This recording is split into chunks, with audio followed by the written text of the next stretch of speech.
These are 0% sportsmanship moments. And first up, we gotta talk about the moment Pepe showed absolutely zero sportsmanship against the GOAT.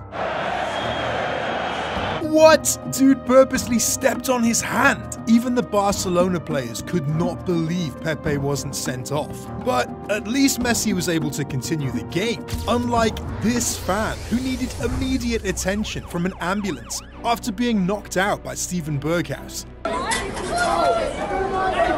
Damn! Steven Berghaus needs to chill, and so does this defender. Dude is playing the wrong sport, I think.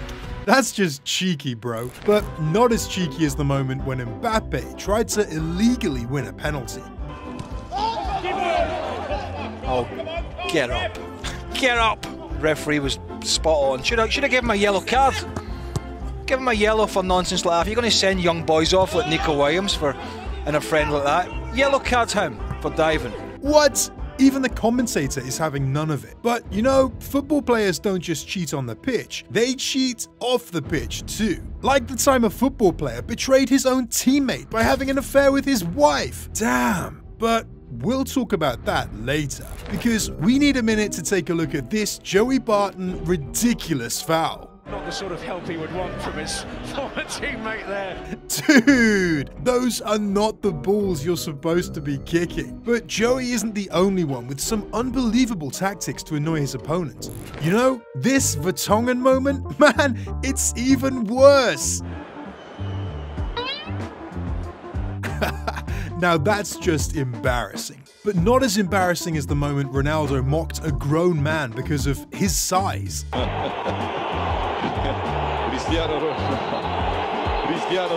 What's Ronaldo going on about? Florenzi is 5'8". That's pretty average, right? But, you know, talking about embarrassing moments without mentioning when Bayern destroyed an amateur club named FC Rottach, that would be an absolute joke. It happened during the 2023-24 pre-season, when they linked up with Bayern Munich for a friendly game. And just when they thought they signed up for a friendly, Bayern decided to have a goal feast. Teeing it up now, Jamal Musiala, and there is the opening goal. Musiala now finding Davies, it's cut back to Gnabry, 2-0. Looking to put him to the sword again, still Jamal Musiala. Konrad Laimer, Tell strikes, Masraoui strikes, and it's a good strike as well for the hat-trick now. Ouch, 10-0 must hurt, but Bayern didn't slow down. All second attempt is there, teed up for Matisse Tell. Could there be goal number 13 now, and goes for the square ball. Oh, the dancing feet to find Matisse Tell. In Jamal Musiala, he's on for a fifth, but he goes to find Gnabry instead. He's done so well to find Musiala. Round the keeper for his fifth. Mane with it. First goal of the second half. Knocks it around the corner for Mane. Bayern finally have goal number 20. Come on, 20-0 is just brutal. And they eventually scored 7 more.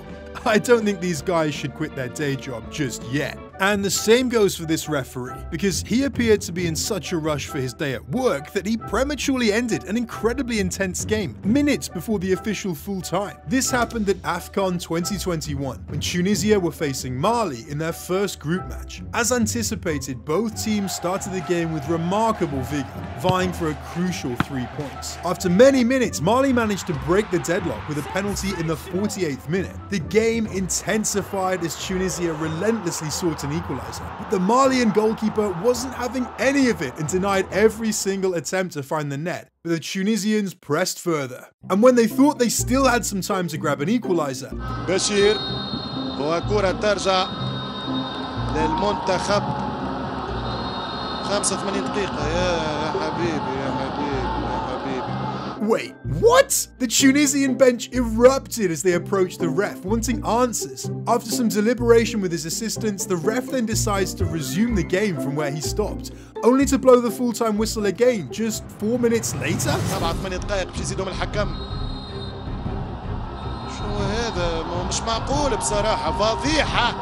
فضيحة في تاريخ الكرة الإفريقية. فضيحة في تاريخ الكرة الإفريقية. فضيحة. Really? And the worst part is, he got no consequences. That's absolutely ridiculous, man. But not as ridiculous as the moment these Napoli fans decided to do the unthinkable that could get them banned for life. After the Italian club finally won the league for the first time in 33 years, the fans lost it. Ci sono parole per descrivere questa emozione. Millions of supporters flooded the streets, with some rocking Osimhen masks, fireworks everywhere, and even a huge pitch invasion. And as all of those fans were running across the field, some brought plastic bags to steal the grass, to later sell it online for €700. Just scandalous. But that was not as controversial as when Lionel Messi single-handedly destroyed the career of his own teammate. Holy shit, Lionel Messi? That was crazy, but I'll get to that at the end. You know, retention and all. For now, let's take a moment to look at when Mauro Icardi shocked the world by hooking up with his best friend's wife. It all happened in the year 2013, when Icardi and Lopez were both teammates at Sampdoria. Totally inseparable, these two best friends practically did everything together. Dinners, parties, vacations. But Lopez had no idea what was happening right under his nose, because his wife and Icardi became close. Very, very close. It began quite innocently. While Icardi was going for a trip, she reached out, requesting him to buy her an iPad. Icardi found it surprising that she reached out to him directly, as he usually communicated with Lopez. Regardless, he appreciated the attention and bought her the iPad. But things quickly escalated when Icardi actually joined them on a family vacation. During that time, Wanda met Icardi in secret and confessed her feelings for him. From then on, they started a secret relationship. When Lopez found out, he immediately filed for divorce in November 2013. And only 5 months later, she actually got married to Icardi. And like that wasn't painful enough, Icardi really made it worse by tattooing the names of Lopez's and Wanda's children on him. No wonder why Lopez refused to shake his hand when they played each other on the pitch. But Icardi isn't the only player with a crazy scandalous story in football history. This one even tops it. An amateur player lied and convinced Southampton he was a pro player and made his debut in the Premier League. Meet Ali Dia. This supposed striker from Senegal has been on the cover of countless newspapers all around the world. Back in 1996, Southampton coach Graham Souness was contacted by George Weah, a legendary Milan striker who had just won the Ballon d'Or. He told him about his talented cousin, Ali Dia.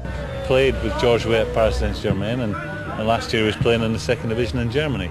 And we said come down and train with us for a week or so and see what's what, so we're looking. And that's what happened. A young kid from Senegal with no professional football experience whatsoever joined an official Premier League team. He claimed to have played for the Senegal national team just a few days before flying to the UK. He even scored 2 goals, he said. The Southampton coach was convinced, grabbed the pen and paper, offered him a contract, and a couple of days later, Ali Dia strapped up his boots to make his official debut in a stadium filled with thousands of fans. Dia featured for 53 minutes that day and even managed a shot on goal. But in the 85th minute, Graham Souness realised Dia was a total fraud and subbed him off. His performance raised eyebrows, but Dia stuck to his story. He told me that George ring him and said that I'm a good player. I'm not afraid to tell that I'm a good player. I can prove that. I'm going to prove that. So George Weah did ring Graham Souness?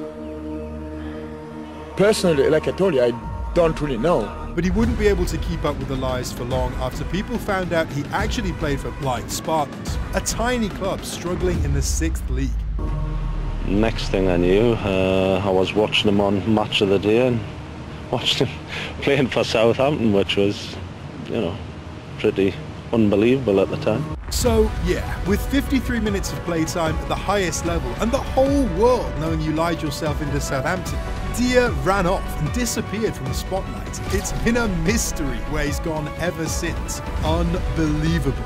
Just as it's hard to believe that Lionel Messi actually turned out to be a bully during his early Barcelona career. During Barcelona's successful days, Lionel Messi was at the heart of it all, helping the team win crucial matches and titles. However, there came a time when the success seemed to get to the head of the Argentine legend, transforming him into a menace rather than a mentor to the young players. The most notable incident occurred when Messi caused the departure of a promising talent from the club, simply because the player refused to pass to him. It happened during a crucial La Liga game that Barcelona needed to win. Within minutes, Tello had a significant opportunity to give Barcelona the lead. However, after opting to go for glory. Instead of making a pass for his teammate to score, Tello missed the chance, much to the displeasure of Lionel Messi. And right after the game, TV experts in Spain decoded Messi's words towards Tello. What are you doing? You are no one. You are here just to pass the ball to me, the Argentine reportedly said. And after that incident, Christian never found his feet at the club, as he was loaned out to Porto and Fiorentina before finally leaving the club for Real Betis on a permanent deal in 2017. Damn! I bet you guys didn't know about this side of Messi.